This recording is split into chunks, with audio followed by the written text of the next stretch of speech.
What people are about to understand is very simple, and it is something most television analysts will not say clearly because they do not understand war beyond the surface. Wars are not won only by jets, tanks, drones, missiles, or speeches from political leaders. Wars are won by systems, fuel systems, ammunition systems, communication systems, medical systems, and above all, food systems. A soldier who cannot eat cannot fight. A unit that cannot be supplied cannot maneuver. An army that loses its logistics foundation does not collapse instantly like in a movie. It slows down, it contracts, it begins making excuses, it begins calling retreat, redeployment, calling exhaustion, operational adjustment, and calling failure strategic patience. That is why these reports about Iran targeting Israeli military food reserves, if accurate, matter far more than the headlines suggest. They point to something much bigger than one missile attack. They point to a potential collapse in the way modern armies assume they can operate under pressure. Now, let us be very careful here. We are dealing with a fog of war environment. Both sides produce propaganda.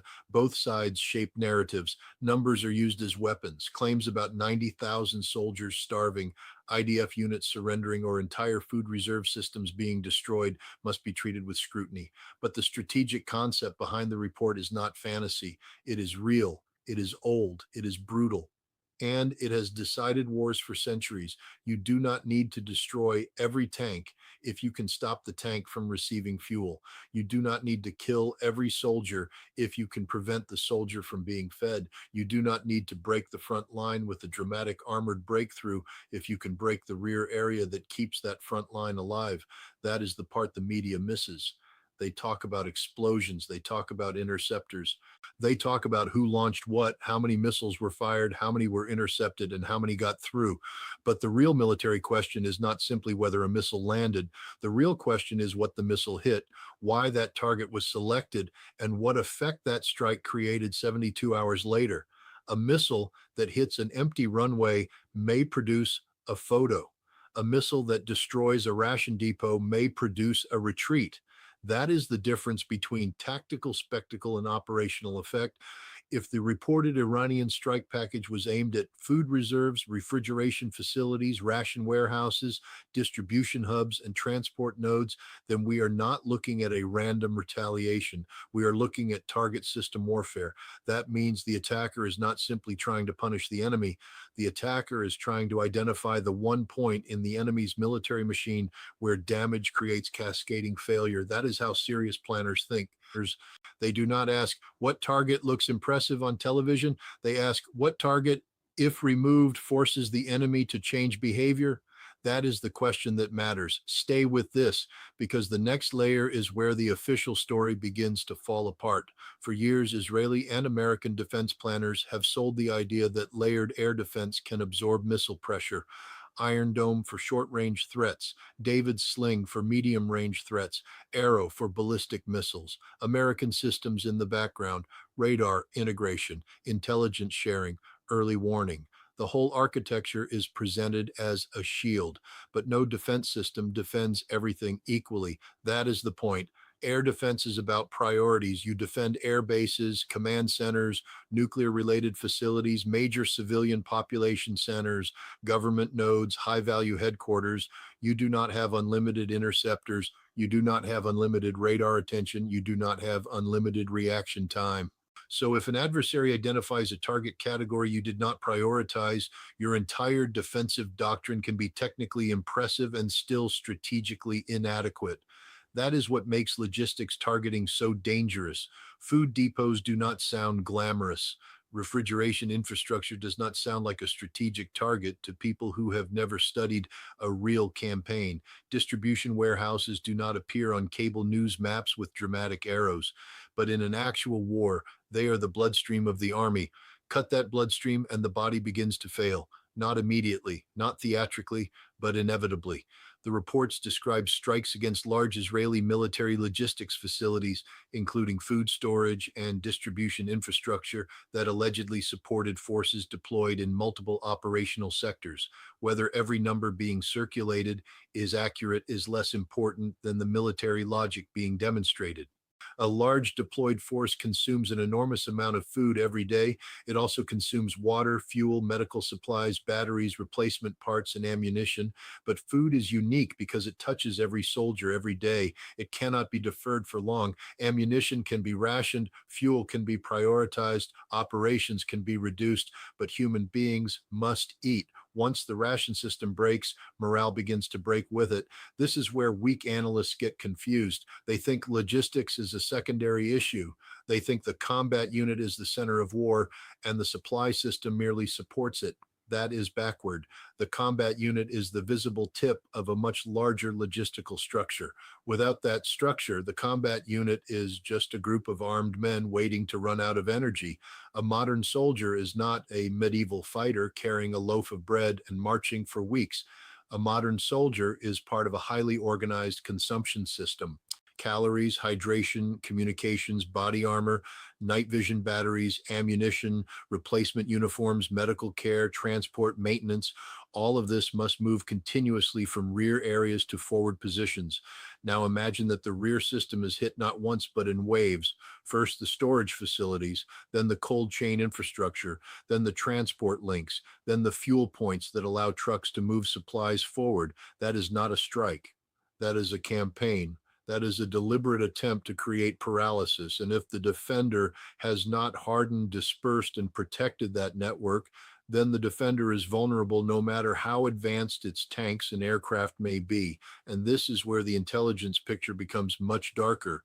To hit a logistics network effectively, you need more than missiles. You need intelligence. You need to know which warehouses matter. You need to know which are primary and which are backup. You need to know what moves through them. You need to know which depots feed northern forces, which feed central forces, which support Gaza operations, which support border deployments, and which facilities are only administrative shells. A missile campaign against logistics requires mapping, it requires surveillance, it requires human intelligence, signals intelligence, satellite observation, pattern analysis, and patience. If Iran or any other regional actor has built that kind of targeting picture, then the strategic balance is different from what Washington has been telling itself, because it means this is no longer just about missile quantity, it is about missile intelligence. A crude missile fired at a random city is terror. A precise missile directed at a critical logistics node is operational warfare. Those are not the same thing. One produces fear, the other produces military consequences. The reported sequence describes multiple waves, one wave against primary food depots, another against refrigeration and cold storage, another against transportation links. That sequence, again, if accurate, tells you something about planning culture. It means the target was not simply food, the target was the food system. A food system includes inventory, storage, preservation, movement, and delivery. Destroy only the warehouse and supplies may be rerouted. Destroy refrigeration and perishable stocks begin to rot. Destroy road junctions and rail nodes and distribution slows. Destroy fuel for transport vehicles, and even surviving inventory becomes trapped. That is how a system collapses. But if you think that was the dangerous part, what comes next is even more serious. The first day after a logistics strike often looks manageable. Units still have food on hand. Commanders reassure political leaders. Spokesmen say operations continue. The media sees no visible collapse.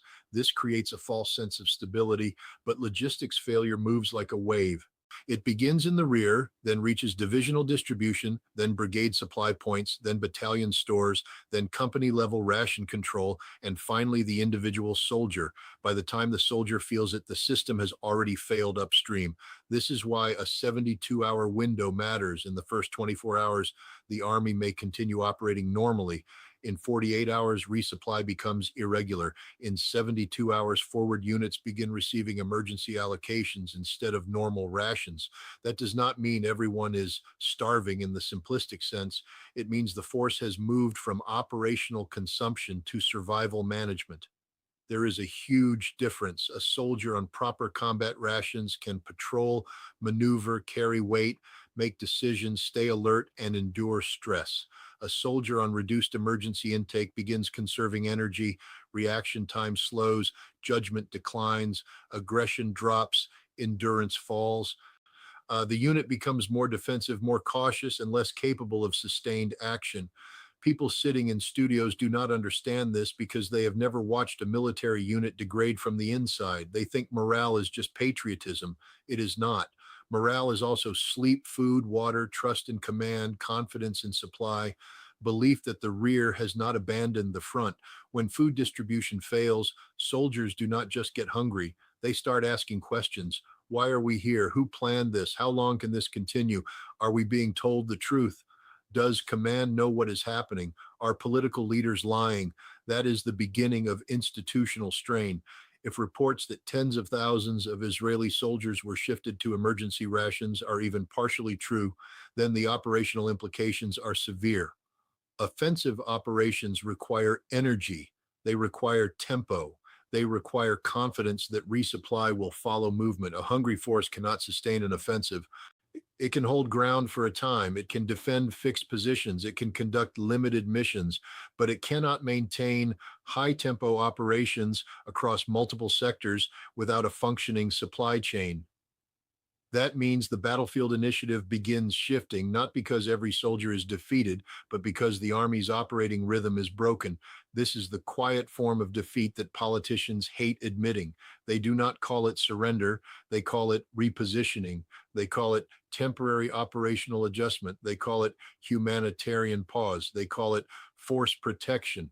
But militarily, when a force stops doing what it intended to do because its logistics cannot support it, the enemy has achieved a strategic effect. The flag may still fly, the speeches may continue, the press conferences may sound confident, but the battlefield reality has changed. Now let us look at Washington, because this is where the American dilemma becomes unavoidable. The United States has spent decades building a military machine designed to project power. Carrier strike groups, air bases, strategic bombers, marine expeditionary units, precision munitions, satellite networks, global command and control. But projecting power is not the same as restoring another country's destroyed logistics system under missile threat. Those are different missions. Washington can send bombs, Washington can send interceptors, Washington can send aircraft parts, Washington can move supplies, but reconstituting an ally's military food distribution architecture in real time during an active missile campaign is a much harder problem. Airlift sounds impressive until you calculate requirements. A large deployed force consumes hundreds of tons of supplies daily, depending on operational tempo and composition. Aircraft can move cargo, yes, but aircraft require secure airfields. They require unloading capacity. They require ground distribution. They require fuel. They require protection from the same missile environment that created the crisis. You can land supplies, but landing supplies is not the same as feeding the forward force. The cargo must still move from airbase to depot, from depot to sector, from sector to unit. If the transport network is disrupted, airlift becomes a partial patch, not a solution. Sealift has the same problem. Ships carry more than aircraft, but ports are fixed targets. If major ports are damaged, threatened, congested, or politically complicated, maritime supply becomes slower and riskier. Overland routes through neighboring states require political permission, infrastructure capacity, and regional stability. In a crisis involving Israel, Iran, and the United States, every neighboring government understands that allowing military resupply through its territory carries consequences. That is not a logistical detail, that is a diplomatic constraint. This is why the American reflex toward kinetic escalation is so dangerous. In Washington, when deterrence appears to fail, policymakers look for something to hit. They ask what target can be struck to restore credibility. That phrase has caused enormous damage in American foreign policy. Restore credibility, send a message, reestablish deterrence, demonstrate resolve. These are political phrases pretending to be strategy. The question is not whether the United States can strike Iran. Of course it can. The question is what happens next. What does Iran strike in response? Which American bases become targets? Which Gulf facilities become vulnerable? What happens to shipping? What happens to energy prices? What happens to American forces spread across a region full of fixed bases, fuel farms, ports, and logistics nodes? By the end, viewers need to understand why this is not just about missiles or bases. It is about credibility, deterrence, and the failure of strategic judgment. If the United States responds to a logistics crisis with symbolic bombing, it may produce headlines without solving the actual problem. You cannot bomb food back into warehouses. You cannot launch a Tomahawk missile and magically rebuild cold storage. You cannot strike a radar site and restore ration distribution to forward units. This is the central problem. The escalation tools Washington prefers do not fix the vulnerability that has been exposed, and that vulnerability is not unique to Israel. It applies to the entire American way of war. American power depends on logistics at a scale most people cannot imagine: fuel, ammunition, spare parts, precision munitions, food, water, medical supplies, data links, maintenance crews, contractors, ports, airfields, warehouses, satellites, undersea cables. The U.S. military is extraordinarily capable, but it is also extraordinarily dependent. A force that consumes heavily must be supplied heavily. If an adversary can target the supply chain, it does not need to defeat every combat platform. It only needs to make those platforms harder to sustain. Russia understands this. China understands this. Iran understands this. The Houthis have demonstrated pieces of it in the maritime domain. The lesson is spreading. The future of warfare is not simply bigger missiles or faster drones. It is the systematic targeting of the vulnerable systems that make advanced militaries function. The more advanced the military, the more complex the logistics. The more complex the logistics, the more nodes can be attacked. That is the paradox Western planners have been slow to confront. Now, let us talk about propaganda, because this kind of event is impossible to understand without addressing information warfare. If a logistics strike succeeds, the target state has every incentive to deny the effect. It will focus on interception percentages. It will release footage of successful defenses. It will emphasize that command remains intact. It will say units remain operational. All of that may be technically true and strategically misleading. A unit can remain operational while becoming less capable every day. A base can remain open while its supply function is damaged. A government can deny crisis while quietly reducing offensive tempo. The truth is not always in what officials say. It is in what the army does next. Watch the movements. Watch whether operations expand or contract. Watch whether reserve call-ups change. Watch whether forward units rotate faster than normal. Watch whether air operations increase to compensate for reduced ground tempo. Watch whether political language shifts from victory to endurance. Watch whether allies begin discussing resupply packages that are described as routine but are clearly emergency measures. That is where the truth appears. Media narratives are built around dramatic images. Intelligence analysis is built around patterns. If a military suddenly stops pushing forward, if it begins consolidating, if it reduces exposure, if it prioritizes defensive posture, that tells you something. It may not tell you the whole story, but it tells you the official story is incomplete. There is also a legal and moral dimension here that must be addressed seriously.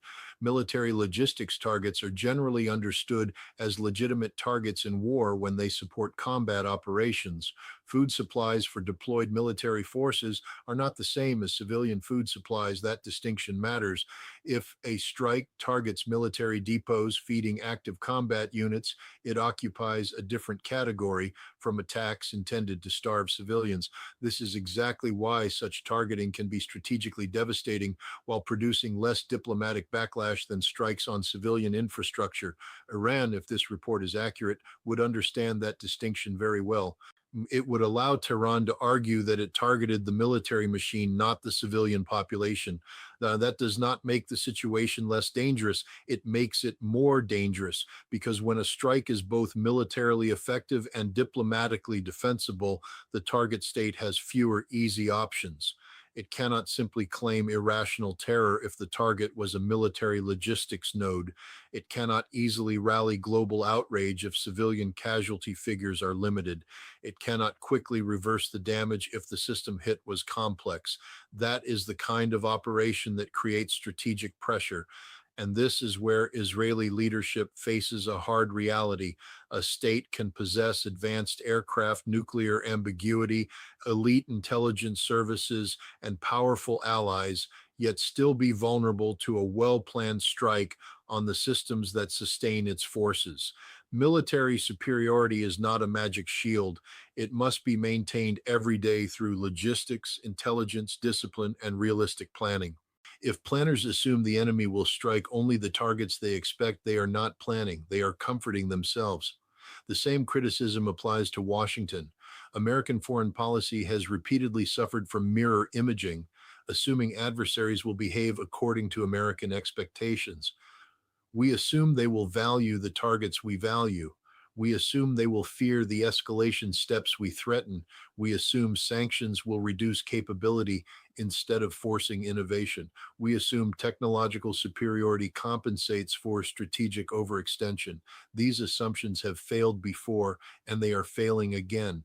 Iran has spent decades under pressure: sanctions, sabotage, assassination, cyber operations, isolation, military threats. That pressure did not make Iran disappear. It forced Iran to build asymmetric tools, missiles, drones, distributed production, hardened facilities, regional alliances, redundant command structures, intelligence networks.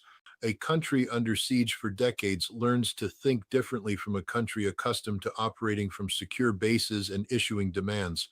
That does not mean Iran is invincible. It means Iran has adapted to the kind of conflict Washington still struggles to understand.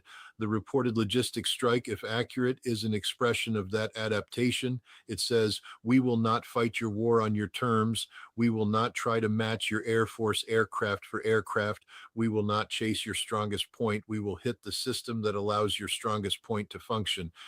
That is mature strategic thinking. It is also extremely dangerous because it can inspire others. China will study this through the lens of Taiwan and US regional bases. Russia will study it through the lens of NATO reinforcement routes and European logistics corridors. Smaller states will study it as proof that a regional actor can impose costs on a heavily supported ally by attacking supply architecture instead of frontal combat strength. Every defense ministry paying attention will ask the same question: where are the food depots? Where are the fuel nodes? Where are the ports? Where are the railheads? Where are the refrigerated storage facilities? Where are the vulnerable bridges, tunnels, and distribution centers? That is how doctrine changes. For the developing world, the message is even broader. American security guarantees look different when adversaries demonstrate the ability to target the logistics of American partners.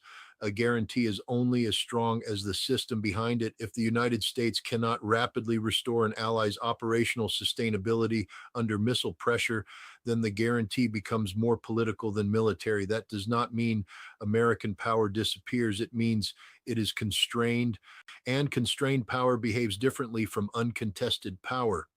Energy markets also sit in the background of this entire crisis. Any escalation involving Iran immediately raises the question of the Strait of Hormuz, Gulf shipping, regional bases, and global oil flows. Washington knows this, Tehran knows this, Riyadh knows this, Beijing knows this, Europe knows this.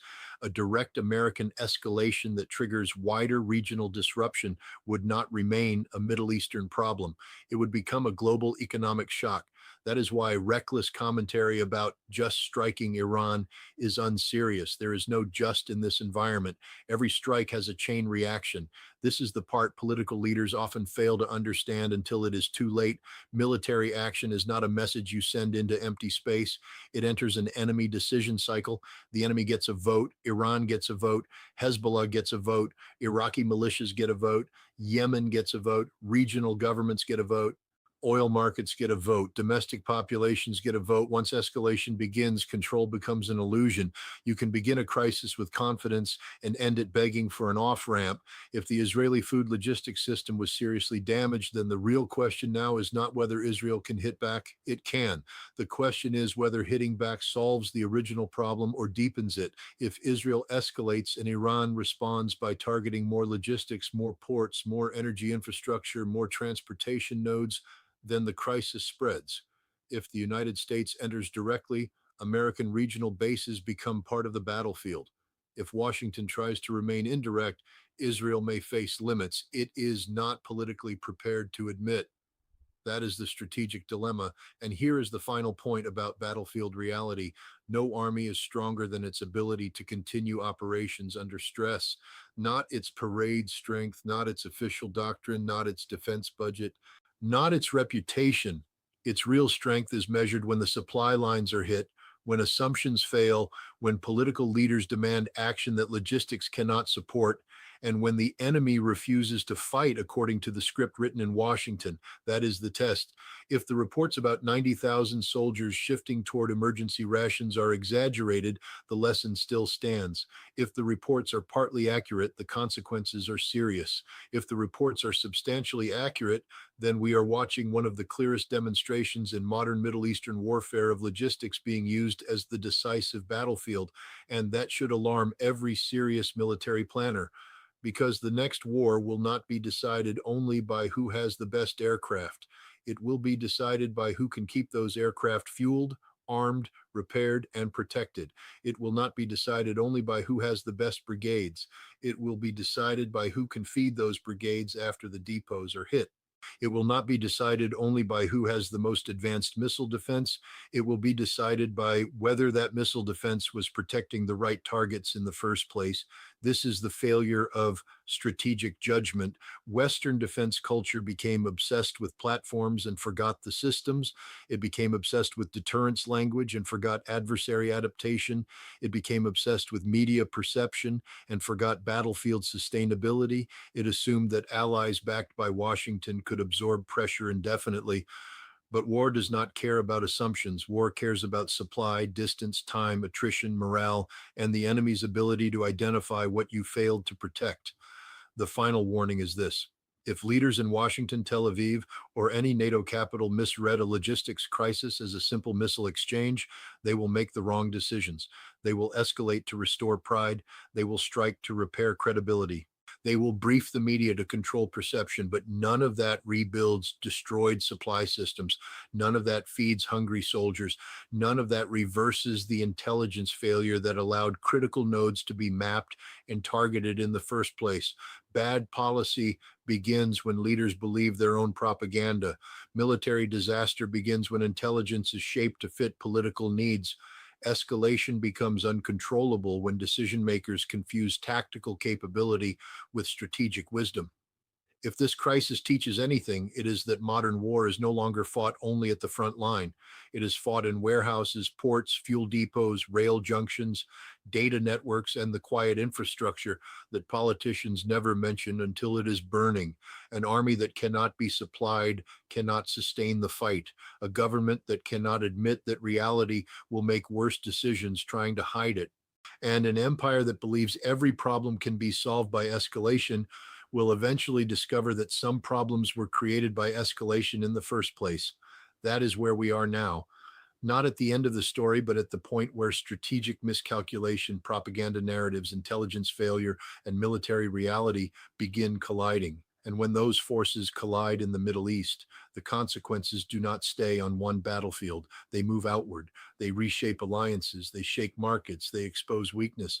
And they remind everyone that war punishes arrogance faster than any enemy ever could.